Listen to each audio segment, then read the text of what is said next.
BBC বাংলার অধিবেশন প্রবাহতে আপনাদের স্বাগত। আজ আপনাদের সাথে লন্ডন স্টুডিও থেকে আছি মানসী বড়ুয়া, আর ঢাকায় আমার সাথে থাকছেন আকবর হোসেন। বাংলাদেশের সর্বশেষ গুরুত্বপূর্ণ আপডেট সংবাদে আপনাকে স্বাগত। শুরুতেই সংবাদ শিরোনাম, পরে বিস্তারিত।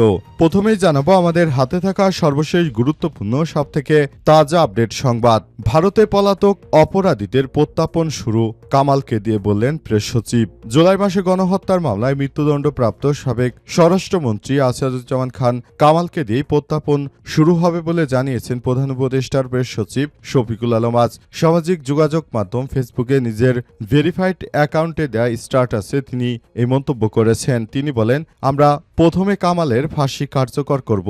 সাবেক স্বরাষ্ট্রমন্ত্রী আসাদুজ্জামান খান কামালকে দিয়েই প্রথমে প্রত্যার্পণ চুক্তি শুরু হবে এবং আসাদুজ্জামান খান কামালকে দেশে এনে ফাঁসির রশিতে ঝুলানো হবে। এরপর জানাবো আওয়ামী লীগের দাপটে নাঙ্গলকোট যেন দ্বিতীয় গোপালগঞ্জ। আওয়ামী নাশকতার অন্যতম হটস্পট কুমিল্লার নাঙ্গলকোট। কার্যক্রম নিষিদ্ধ ফ্যাসিবাদী দলটির নেতাকর্মীরা শক্তির জানান দিতে উপজেলার বিভিন্ন স্থানে মাঝে মধ্যে আয়োজন করছে মিছিল সহ সরকার বিরোধী নানা রকম প্রদর্শনী এবং বিভিন্ন কর্মসূচি। ধাওয়া দিয়ে দুর্বৃত্তদের গ্রেপ্তার করলে নানাভাবে হুমকি দেওয়া হচ্ছে পুলিশ কর্মকর্তাদের। এসব অপকর্মের অর্থ ঢালছেন পলাতক আওয়ামী লীগ নেতারা। তাদের সঙ্গে নতুন করে যুক্ত হয়েছে ডিএমপির সাবেক ডিবি প্রধান হারুনুর রশিদ।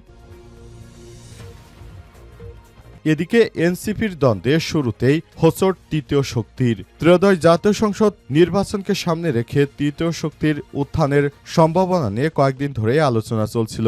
জাতীয় নাগরিক পার্টি এনসিপির নেতৃত্বে গঠনের চেষ্টা চলছে আরেকটি জোট। তবে এই প্রক্রিয়া শুরুতেই হোঁচট খেয়েছে। জুলাই বিপ্লবে নেতৃত্ব দেওয়া তরুণদের দলটি অন্তকোন্দলেই ভেস্তে যেতে বসেছে সমঝোতার পুরো প্রক্রিয়া। এ ব্যাপারে গুরুত্বপূর্ণ সংবাদ জানাবো, সঙ্গেই থাকুন।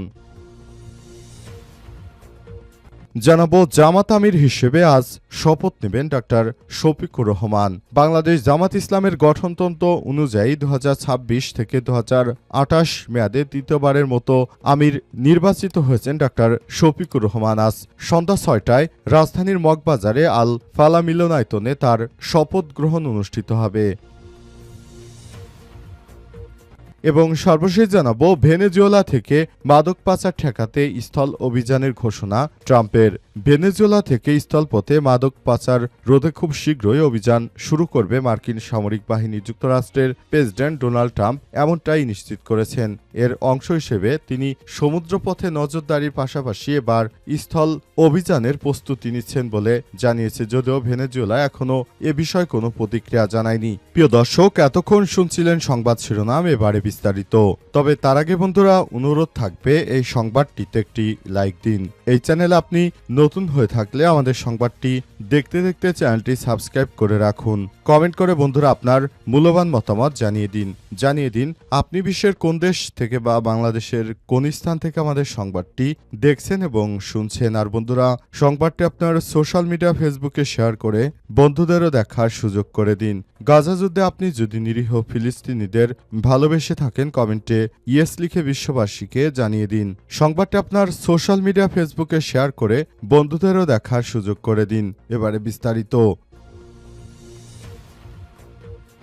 ভারতে পলাতক অপরাধীদের প্রত্যাপন শুরু, কামালকে দিয়ে বললেন প্রেস সচিব। জুলাই মাসের গণহত্যার মামলায় মৃত্যুদণ্ডপ্রাপ্ত সাবেক প্রধানমন্ত্রী স্বরাষ্ট্রমন্ত্রী আসাদুজ্জামান খান কামালকে দিয়ে এবার প্রত্যার্পণ চুক্তি শুরু হচ্ছে বলে জানিয়েছেন অন্তর্বর্তীকালীন সরকারের প্রেস সচিব শফিকুল আলম। তিনি বলেছেন, আমরা ভারত সরকারের সঙ্গে কথা বলেছি। আমরা খুব শীঘ্রই কামালকে দেশে ফেরত এনে তারপর তার মৃত্যুদণ্ড কার্যকর করব। নিজের ভেরিফাইড অ্যাকাউন্টে দেয়া স্ট্যাটাসেই মন্তব্য করেছেন তিনি।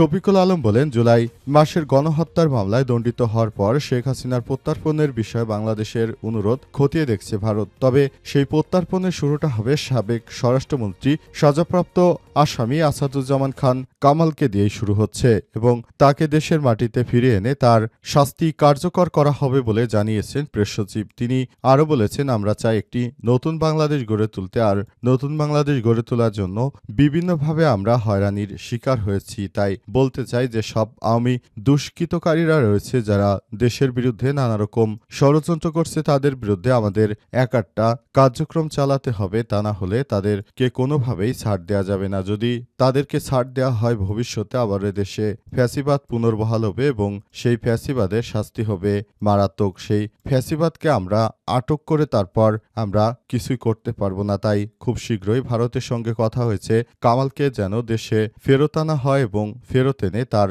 সর্বোচ্চ শাস্তি মৃত্যুদণ্ড কার্যকর করা হবে, এমনটাই বার্তা দিয়েছেন প্রেস সচিব। অনেকেই বলছেন না, ভারত থেকে আওয়ামী লীগের নেতৃত্ববৃন্দদেরকে আনা যাবে না, কিন্তু বলতে চাই সেখানে ভারতের শুধুমাত্র শেখ হাসিনার জন্যই নিরাপদে তাকে রাখতে পারে, কিন্তু অন্যান্য অপরাধীদের ভারত আশ্রয় দিতে পারে না। সে বিষয়টি নিয়ে তারা কাজ করছে। এজন্য তারা জানিয়েছে আমরা এই ধরনের অপরাধীদেরকে আমরা আশ্রয় দেব না, তাই কামালকে খুব শীঘ্রই ফেরত পাঠানো হবে। আওয়ামী দাপটে নাঙ্গলকোট যেন দ্বিতীয় গোপালগঞ্জ। আওয়ামী নাশকতার অন্যতম হটস্পট কুমিল্লার নাঙ্গলকোট কার্যক্রম নিষিদ্ধ ফ্যাসিবাদী দলটির নেতাকর্মীরা শক্তির জানান দিতে উপজেলার বিভিন্ন স্থানে মাঝে মধ্যেই আয়োজন করছে মিছিল সহ সরকার বিরোধী ও ভীতি প্রদর্শনকারী বিভিন্ন কর্মসূচি। ধাওয়া দিয়ে দুর্বৃত্তদের গ্রেপ্তার করলে নানাভাবে হুমকি দেওয়া হয় এবং পুলিশ কর্মকর্তাদের এসব অপকর্মের অর্থ ঢালছে পলাতক আওয়ামী লীগের নেতাকর্মীরা। তাদের সঙ্গে নতুন করে যুক্ত হয়েছে ডিএমপির সাবেক ডিবি প্রধান হারুনুর রশিদের নাম। গত 17 নভেম্বর ফ্যাসিস্ট শেখ হাসিনাকে মানবতাবিরোধী অপরাধে দায়ে মৃত্যুদণ্ড দেওয়ার প্রতিবাদে নাঙ্গলকোটে বেশ কয়েকটি স্থানে ঝটিকা মিছিল করেছে সন্ত্রাসী সংগঠন হিসেবে নিষিদ্ধ ছাত্রলীগের ক্যাডারেরা। এ সময় সরকার বিরোধী বিভিন্ন স্লোগান দিতে দেখা যায়। পরে কয়েকজনকে গ্রেপ্তার করে পুলিশের পর থেকে নাঙ্গলকোট থানার ওসি ফজলুল হকের হোয়াটসঅ্যাপ নম্বরে মেসেজ পাঠিয়ে হুমকি দেওয়া হচ্ছে। একটি মেসেজে বলা হয়েছে, আপনি কখন ফ্রি থাকেন ওসি সাহেব, আমি আপনাকে চিনি, এজন্যই আপনাকে নক দেওয়ার কথা ছিল। আপনার খোঁজ করেছিল সাবেক ডিবি প্রধান হারুন সাহেব, আমাকে বলছে আপনার সঙ্গে কথা বলবে, এজন্যই আপনাকে নক দেয়া। আপনি কখন ফ্রি থাকবেন কল দিতাম আপনাকে। এভাবেই ওসি ফজলুল হককে অব্যাহতভাবে বিরক্ত করা হচ্ছে দেশের বাইরের বিভিন্ন অপরিচিত হোয়াটসঅ্যাপ নাম্বার থেকে। শুধু কল নয়, পরিবারের বিভিন্ন সদস্যদের ছবি হোয়াটসঅ্যাপে পাঠিয়ে ভয়ভীতি দেখানো হচ্ছে। এমন কিছু তথ্য আমাদের কাছে এসে পৌঁছেছে। সংরক্ষিত রয়েছে জুলাই বিপ্লবে স্বৈরাচার শেখ হাসিনার পালিয়ে যাওয়ার পর দেশের আইনশৃঙ্খলা পরিস্থিতি আরও উন্নত করার জন্য আমাদের আইনশৃঙ্খলা রক্ষাকারী বাহিনী সর্বাত্মক কাজ করছে, কিন্তু তাদেরকে বাধা দেওয়া হচ্ছে।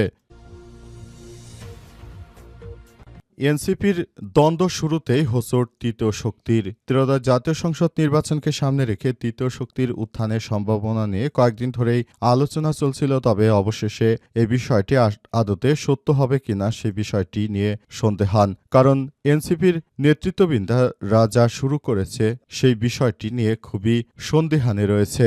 অনেকেই মনে করেছিল এনসিপির নেতৃত্বে এবার কোনো তৃতীয় জোট ক্ষমতায় আসতে চলেছে, কিন্তু আসলে যারা দুইজন উপদেষ্টা রয়েছে তারা চায়, যেমন উপদেষ্টা আসিফ মাহমুদ সজীব ভুঁইয়া, উপদেষ্টা মাহফুজুর রহমান বলেছেন তারা নাকি বিএনপির সঙ্গে জোটে থাকতে চায়। এজন্য তারা মূলত এনসিপিকে এখন আর তারা আসলে এই দুই উপদেষ্টার কথা মতো তারা তৃতীয় শক্তির জোট যে তৈরি করতে চেয়েছিল, আসলে এখন আর তারা সেটি করতে পারেনি। তাদের নিজেদের মধ্যে অন্তঃকন্দল দেখা দিয়েছে এবং এই অন্তঃকন্দলেই ভয়ানক খারাপ পরিণতি হতে পারে জাতীয় নাগরিক পার্টি এনসিপির। এজন্য এনসিপির নেতাকর্মীরাই দায়ী থাকবে, কারণ বিএনপি ও জামাতের বলয়ের বাইরে গিয়ে তারা যখন তৃতীয় কোনো শক্তি সৃষ্টি করতে পারত নাহিদ ইসলামের নেতৃত্বে, তখন সেটাও আগামীতে ক্ষমতায় আসার সম্ভাবনা ছিল, কিন্তু এখন সেই বিষয়টি আর হচ্ছে না। এজন্য এনসিপির নেতৃত্ববৃন্দরা ইতিমধ্যেই তারা এই বিষয়টি নিয়ে হতাশা প্রকাশ করেছেন। জামাত আমির হিসেবে শপথ নেবেন ডক্টর শফিকুর রহমান। আজ বাংলাদেশ জামাত ইসলামের আমিরের শপথ গ্রহণ অনুষ্ঠিত হবে। বাংলাদেশ জামাত ইসলামের গঠনতন্ত্র অনুযায়ী 2026 থেকে 2028 সালের তৃতীয় মেয়াদে শফিকুর রহমানকে আমির হিসেবে নির্বাচিত করেছে জামাত ইসলামের নেতৃত্ববৃন্দরা। তারা জানিয়েছে জামাত ইসলামের নেতৃত্ববৃন্দরা মূলত 3 বছর পর পর তাদের আমির নির্বাচিত করে। জামাত ইসলামের আমির ডক্টর শফিকুর রহমান তিনি এবছর বছর নির্বাচিত হয়েছেন এবং তিনি জানিয়েছেন, আমি পরপর এই জামাত ইসলামের তৃতীয়বারের মতো আমির নির্বাচিত হয়েছে এবং প্রতিবারের মেয়াদ ৩ বছর করে। এর মানে শফিকুর রহমান আসলে বাংলাদেশ জামাত ইসলামের আমির হিসেবে ৯ বছর ধরে তার দায়িত্ব পালন করছেন এবং এই দায়িত্ব পালন করতে গিয়ে তিনি ফ্যাসিবাদের দোসরদের অনেক হামলা নির্যাতনের শিকার হয়েছেন। অবশেষে তার নেতৃত্বে ঘুরে দাঁড়িয়েছে বাংলাদেশ জামাত ইসলাম। জামাত ইসলামের পক্ষ থেকে ইতিমধ্যেই বলা হয়েছে, আমরা যেন দেশটাকে সুন্দরভাবে গড়ে তুলতে পারি সে নিয়ে আমরা কাজ করছি। আমরা মনে করি আগামীর বাংলাদেশ হবে তরুণদের বাংলাদেশ। এই বাংলাদেশে কোনো বৈষম্য থাকবে না, এই বৈষম্য আমরা হতে দেব না এবং নতুন বাংলাদেশ গড়ে তোলার প্রত্যয় ব্যক্ত করেছেন তিনি। আজ রাজধানীতে একটি জায়গায় এই সমাবেশ অনুষ্ঠিত হবে। জামাত ইসলামের বিজ্ঞপ্তিতে জানানো হয়েছে ২৮-২৯ নভেম্বর বাংলাদেশ জামাত ইসলামের কেন্দ্রীয় মজলিসের শূরার বার্ষিক অধিবেশন অনুষ্ঠিত হবে। শুক্রবার মগবাজার আল ফালা মিলনায়তনে সন্ধ্যা ৬টায় অধিবেশনের উদ্বোধনী অনুষ্ঠান অনুষ্ঠিত হবে। উদ্বোধনী অধিবেশনে জামাতের আমির ডক্টর শফিকুর রহমান ২০২৬ থেকে ২৮ মেয়াদের জন্য শপথ গ্রহণ করবেন এবং তিনি আগামী বেশ কয়েক বছর ধরে অর্থাৎ আগামী ৩ বছর বাংলাদেশ জামাত ইসলামকে নেতৃত্ব দেবেন।